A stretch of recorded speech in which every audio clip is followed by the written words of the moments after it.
Welcome back, I am Ampersand, and today we're going to be taking a look at the Mysteries of Pandaria set, primarily looking at the neutral, rare, epic, and legendary cards that are going to be introduced in this expansion. Before we get started, I do want to talk about this set's keyword. That keyword is Channel. Channel is an end-of-turn effect that does something provided you have the required amount of mana open at the end of your turn. So if you have two minions that both want 1 mana, you don't need to have 2 mana open, you just need to have 1 mana open. And with that in mind, let's go ahead and get started looking at the first legendary for the neutral set.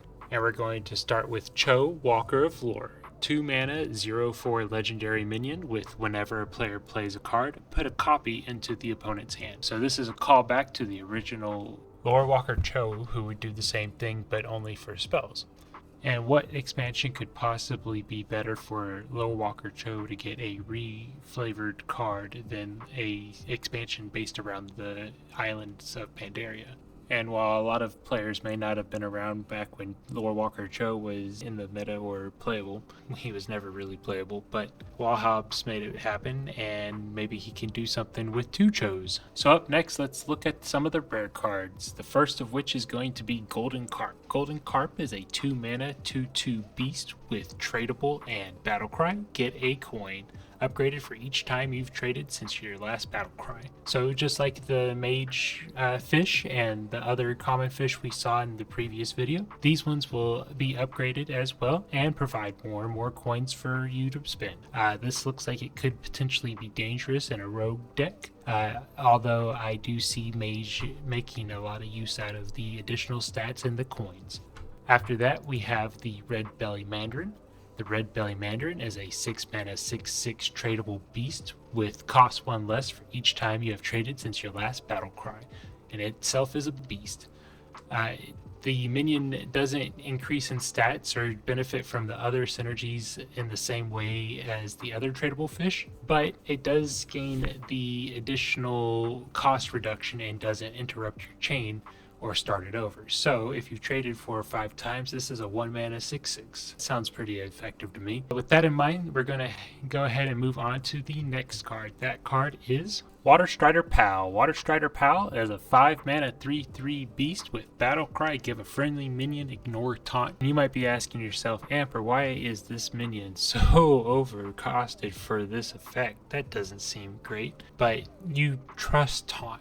Something that breaks taunt should be very specific, like in the case of Kayn Sun Fury, where you know that he's only going to be available to your opponent if they are Demon Hunter or maybe Priest. And while this is kind of the opposite effect of giving a minion taunt, this does make it so that a minion that stuck around could be getting through that wall of taunt. It's definitely a niche card with some applications, but not very many. Up next, we're going to take a look at Void Rager. Void Rager is a 3 mana 5/1 demon with Battlecry. Gain immune this turn. So this might honestly be the most powerful Rager we have ever seen. Void Rager can come into play and nothing can stop it outside of objection. How broken is that? Have you seen another Rager with that kind of survivability? There's been Ragers that literally die when they come into play. How sad is that? Now we have one that won't die no matter what your opponent's done. I don't know how they're going to improve upon the Rager archetype after this, but let's go ahead and move on to our next card, the Pandaren Tiller. Pandaren Tiller is a 3 mana 3/4 minion with Battlecry. Give a friendly location +1 durability. Now keep in mind this entire expansion has vegetation growing in every class, and I could see many classes liking the idea of gaining an additional use of their location. Not to mention cards of the past such as the Prison of Yogg-Saron gain an additional use. Now you've cast 16 random spells. Wow! But that's going to be everything for rare neutral cards. Up next, let's take a look at a couple more legendaries, with the first one being the Pearl of Pandaria. The Pearl of Pandaria is a 3 mana 1/4 weapon with, at the start of your turn, discover a spell to add to your hand next turn. Lose 1 durability. So another legendary spherical weapon is making it to the neutral cards. We had the same thing happen with the Sphere of Sapience a few expansions ago. but now we have it with the Pearl of Pandaria. I do think that the ability to discover cards for future turns means that either you're going to try and plan ahead for that curve, or you're going to pick up pretty useful generic cards for your class. But it's going to provide you potentially with a little bit more consistency finding spells that you needed for your combo. Up next, though, let's take a look at Lili Stormstout. Lili Stormstout is a 4-mana, 3/5 legendary minion with Channel 2. Draw another legendary minion. And just like in World of Warcraft, where Lili Stormstout found herself surrounded by all the legendary characters and in the middle of all the important things happening throughout Pandaria, she's going to be surrounded by all of her legendary friends in the Mysteries of Pandaria.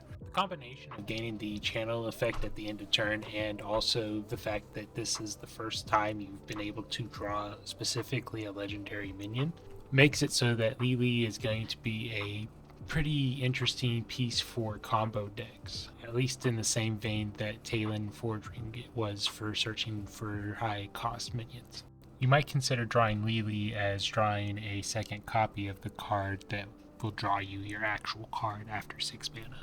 Assuming you build your deck appropriately to use her as that. You might just use her to draw a bunch of extra legendary minions. The first of which is going to be Bristlemane Explorer. Bristlemane Explorer is a 5-mana, 4/5 Quillboar minion with Battlecry. Gain Taunt if an opponent's minion has Taunt. Repeat for Rush, Lifesteal, Divine Shield, and Reborn. So this minion is a callback to Corpse Taker of old. But it also takes into consideration the Quillboar's gaining effects if an opponent has an effect kind of mechanic that we've seen on several cards in the past. And since we really haven't seen any Quillboar introduced since Forged in the Barrens, I figured, hey, this guy's been out of the loop for a while. He's been exploring and he went to Pandaria. Look at him now. He's learning all sorts of new abilities. But speaking of old cards learning new tricks, up next we've got the Sinjin Shieldmaster. Oops, I mean the Undead Shieldmaster. The Undead Shieldmaster is a 4-mana, 3/5 Taunt and Reborn minion. While he hasn't learned too many new tricks, he has learned the art of undeath, and he now has Reborn, so he can defend from 2 hits. What a champion. While I don't know if the old Shieldmaster could have maintained any kind of presence in the current game, maybe the Undead Shieldmaster has a chance. Who knows? We'll find out when the Mysteries of Pandaria comes out. Up next, let's take a look at the Quillin of Fortune. The Quillin of Fortune is a 3-mana, 3/2 beast with your next fell spell cost 1 less, changes spell type after each spell you play. And so regardless of the spell you play, whether it has a spell school or it's the wrong spell school, it'll switch to one of the other 7 types, or the other 6 types. And you'll always be rotating around these different types. You might get lucky and it'll be the spell schools that you want to play, one after the other. Other times you may not get so lucky and it's giving you Holy and Shadow and Fire spells when you're playing Druid. This definitely feels like a card that is niche and not useful in almost any situation. But who knows, it could have some usefulness in the future. Up next, we're going to take a look at Nazjar's Scout. Nazjar's Scout is a 3-mana, 3/3 Naga with Channel 1. Get a random spell that costs as much as you channeled. It costs 0. So if you're in a desperate situation and you top deck this card and you decide not to use your hero power in a turn, you'll start your next turn with a 0-mana 7-cost spell. Or if you do use your hero power, it would be a 0-mana 5-cost spell. Regardless, you'll always get at least a 1-mana spell discounted to 0 if you use this channel effect. With that in mind, I don't know if this is necessarily a powerful card, but it could be fun to generate random effects or random spells with this. But let's go ahead and move on to the last epic card for the Mysteries of Pandaria expansion. That card is going to be Neverest Totem. Neverest Totem is a 2-mana 0/3 totem with give minions opposite this minion -2/-2. And that's going to be a temporary aura that debuffs any minions opposite of it. If that happens to kill the minion, then it will continue to apply to the next minion. So this could be incredibly powerful against an aggro style board. But if it doesn't kill the minion and they somehow clear it, it'll gain its stats back. It's not actually doing damage, it's just reducing their maximum for the time being, and it will go back if they don't die. It has the similar kind of aura effect as if you imagined the chess pieces in the chess game attacking. Hopefully you understand that reference. But definitely a unique effect that I have a feeling will cause plenty of bugs in the future. But now we've looked at all of the epic cards, and it's time to explore the last two legendaries for this set. The first of which is going to be Terran Zoo Shadow Pan Leader. Terran Zoo Shadow Pan Leader is a 5 mana 5/6 minion with whenever this minion would take damage from a neutral minion, gain immune. This means that if it were to attack a neutral minion or be targeted by a battle cry or death rattle or anything that came from a neutral minion, Terran Zoo will say, no, not today. Cancel that, go away.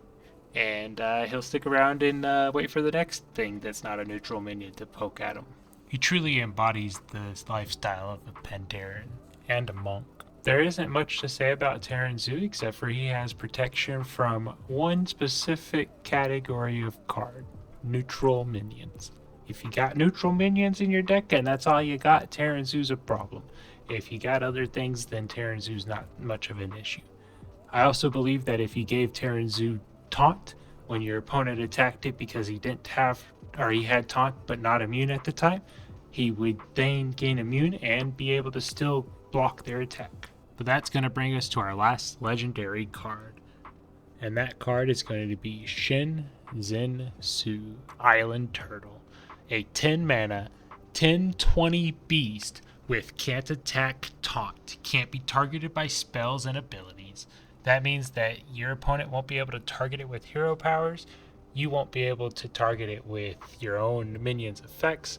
Nothing is going to target this minion except for auto attacks from your opponent and their minions, because spells aren't going to be targeting it, and it's just going to sit there and block for you, potentially providing up to 20 damage worth of health if your opponent has to attack through it, as well as clearing most minions that attack into it.